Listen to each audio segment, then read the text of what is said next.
السلام عليكم. اليوم مع بنت زينب راح ندير لكم ميرلو بطريقتي الخاصه. هنا عندنا ميرلو بعد ما برشته كامل، نحيت له هذاك القشره تاعو اللي من الفوق ونحيت له الشوك هذا اللي منه ومنه.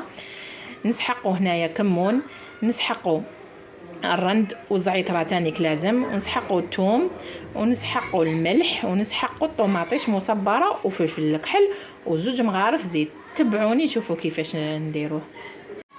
هنا نحطوا زوج مغارف زيت كبار هكذا،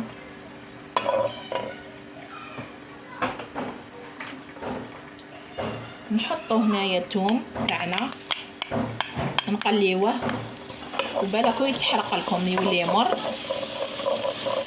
نقلو معاه الطوماطيش باش نحو لها القروصيه تاعها.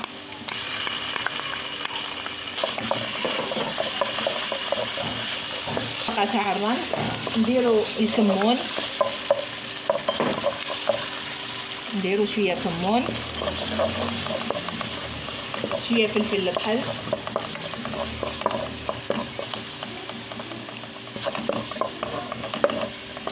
ونحطو الميرلو تاعنا شويه، نحمصوه غير شويه ماشي حاجه هكذا، نحمصوه غير شويه مع هذوما ماشي حاجه. نعرفوا بلي الميرلو ما فيهش الروح، تمتم ما يطيب هكذا. واحد البنه ما نقولكمش، بزاف اللي يستغربوا بالميرلو بلاصوص، مي انا عندي سنين وانا نديرو هكا بزاف بنين هكذا.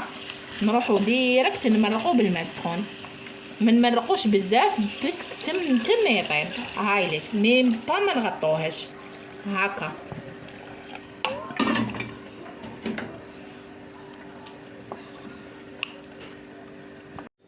هاو الطبق تاعنا تاع الميرلو بعد ما كملناه. شوفوا كيفاه جاه، انا قرنيتو بالفريت.